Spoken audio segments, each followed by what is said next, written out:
In a village where every child was born without a single strand of hair, one girl came into the world different. From the day she was born, the whole village feared her. Long ago, beyond the dry hills and deep forests, there was a village called Kaweri. Kaweri was famous for one strange thing. No one there had hair. Not the men, not the women, not even the children.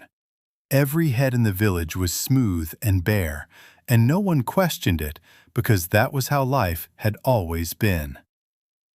Then one stormy night, a baby girl was born in the chief's house. The midwife looked down at the baby and gasped, because wrapped in the cloth was a newborn child with soft black curls on her head. The room fell silent. Her mother smiled and held her close, but outside that room, the whispers began. "The spirits have marked her," the elders murmured. "She is not one of us," others said. And from that moment on, fear entered the village. The chief named the baby Amara, meaning grace. As Amara grew, so did her hair. By the age of 5, it was thick and shining. By 10, it flowed over her shoulders. By 15, it made her look unlike anyone the village had ever seen. Wherever she went, people stared. Children followed her from afar. Women pulled their daughters away from her. Men lowered their voices when she passed. Amara was given strange rules. She was told never to walk near the sacred river at night, never to enter the old shrine at the edge of the village, and above all, never let anyone cut her hair. Whenever she asked why, her father only said, "It is for your safety." But Amara was tired of living like a warning. She had done nothing wrong, yet the whole village treated her like a curse. Only one person in Kaweri ever showed her kindness, an old woman named Mama Sade. She lived alone at the far end of the village, in a small clay hut where the wind always sounded like whispers. One evening, Amara went to her and asked, "Why am I the only one with hair?" Mama Sade stared at her for a long time, then replied softly, "Because your hair remembers what this village wants to forget." Amara felt a chill run through her body. Before she could ask another question, Mama Sade leaned closer and whispered, "On the night of the red moon, go to the sacred river, look into the water, and whatever you see, do not run." For days, Amara could think of nothing else. Then the red moon finally came. That night, the whole village locked their doors early, as if they feared the darkness itself. But Amara wrapped herself in a cloth and slipped away into the night. She walked through the silent forest until she reached the sacred river. The air was cold. The trees did not move. Even the insects made no sound. When she stood by the riverbank, she looked down into the water. At first, she saw only her reflection, her long black hair, her frightened eyes, her trembling hands. Then the water began to ripple, and beside her reflection, another face slowly appeared.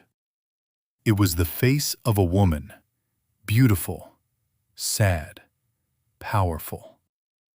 Amara stepped back in fear, but the woman in the water spoke. "My daughter," she said. Amara froze. The spirit told her the truth. Long ago, Kaweri had not been a bald village.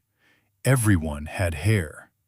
But the people were proud, cruel, and full of vanity. They mocked strangers, rejected the poor, and laughed at anyone who looked different. One day, a sacred woman came to the village asking for water and shelter. But instead of helping her, the villagers insulted her and drove her away. That woman was Amara's grandmother, a woman of spirit blood.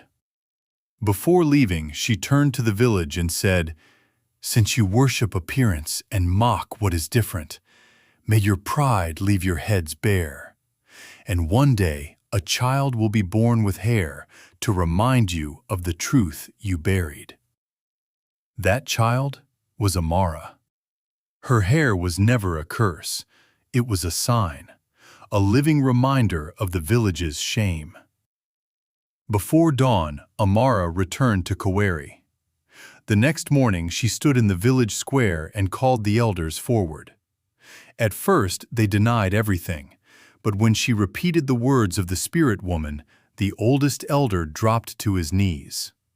With tears in his eyes, he confessed. Their ancestors had hidden the story. They had turned punishment into tradition. And to protect the lie, they made Amara the one people feared. Not because she was cursed, but because she was proof. The crowd grew silent. For the first time in her life, the villagers were not looking at Amara with fear. They were looking at her with shame. One by one, they begged for forgiveness. Then an elder said, "Cut your hair and let this story die with us." But Amara stood tall and answered, "My hair is not your shame, it is your lesson, and I will not destroy the truth just to make you comfortable." Then she took a small knife and cut only one lock of her hair. She placed it on the ground and said, "When this village learns kindness, when strangers are welcomed, when truth is no longer feared, your curse will begin to fade." From that day on, Kaweri changed. The people fed the hungry. They welcomed travelers.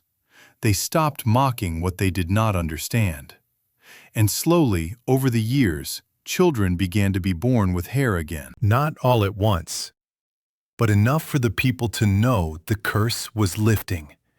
And at the center of that change stood Amara, the girl they once feared, the girl they later honored, the only girl with hair in a bald village, the girl who carried the truth.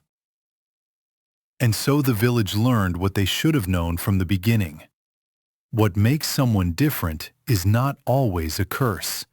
Sometimes it is the truth sent to save everyone else. If you enjoyed this African folktale, don't forget to like, subscribe, and share for more powerful stories with deep lessons.